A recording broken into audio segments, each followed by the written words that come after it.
Let's bring in my panel now. Joining me for their take on international stories, Sky News contributor Kosha Gada and the Senior Fellow of Menzies Research Centre. I nearly said the Institute there, Nick. I'm on the board of the Institute. You're on the Research Centre. Nick Cater, of course. Let's start with revelations that we are, as taxpayers, Nick, putting in millions and millions of dollars to a Chinese construction company that's working on overhauling the big airport in Nauru, or the port, beg your pardon, in Nauru. Now, I know why we're doing this. We want to limit China's influence in the region.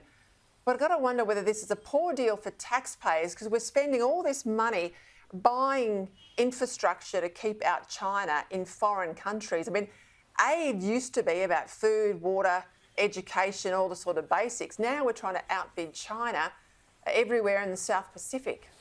Well,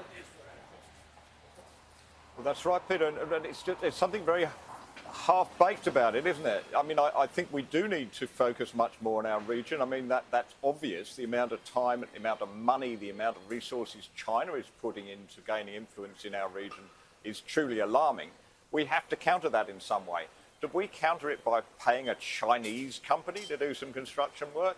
You know, for goodness sake, if this infrastructure is so important it needs to be done, can't we spend our own aid money on perhaps an Australian company running this project and possibly employing some local people? I think it looks like everything at the moment to do with our Pacific policy.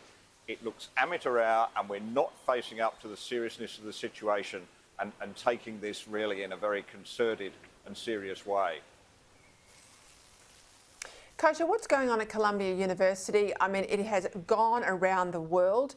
Ayan Hirsi Ali, human rights activist, we know her well. She's put a post out on X. She says, for a second, imagine that black students at Columbia were taunted, go back to Africa. Or imagine that a gay student was surrounded by homophobic protesters and hit with a stick at Yale. But that's what's happening to Jews, isn't it? It is. It's quite a stunning picture. I think Columbia has become sort of ground zero for this, but it's spreading out elsewhere at Yale, at NYU, et cetera. There's basically about 200 protesters that have formed this encampment at Columbia outside the West Lawn. About half of them, 108 of them, were arrested for trespassing without incident, and 2 of them for obstruction of government administration, one of whom actually is the daughter of sitting Congresswoman Ilhan Omar. So that sort of, makes this issue spill out into the political arena even further.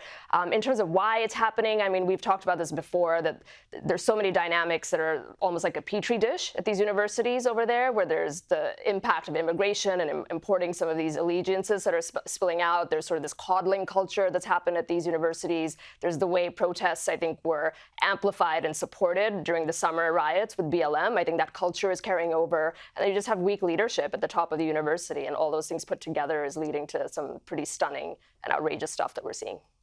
Hey, Nick, over in the UK, we've talked about the Hilary Cass report, where she's debunked a lot of these gender affirmation treatments. She says they're not looking after young people.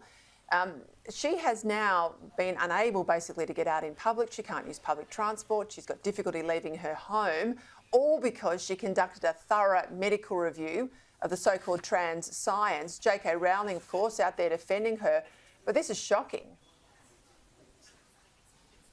It's absolutely shocking, Peter. And what we're up against here is a very, very organised, ideologically driven transgender movement in working in concert with people with a huge financial interest in this. There's a whole new school of medicine and surgery, which and pharmaceuticals for that matter, that are making a killing out of promoting the transgender amongst children. Now, that's when you get the powerful combination of ideologues and people who can make a buck out of it.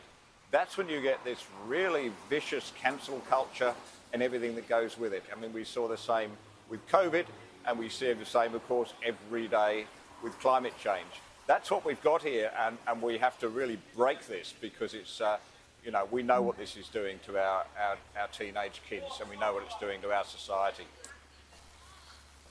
Spot on, Nick Cater. Kosha, what's the latest in the Donald Trump hush money trial?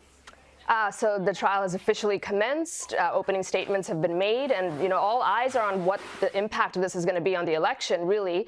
And we just don't know because this never happened in the history of the Republic. There's two dynamics where either it's galvanizing people who just see this as a show trial and a bastardization of the legal system, or it's going to make Trump a little bit untouchable to some of those folks who just won't be able to vote for a convicted felon. That's going to run its course, and we'll see how it unfolds before November. And it's running on every news bureau across the country, so it's free advertising for him if you're listening, or if you've had enough, well, maybe you're not.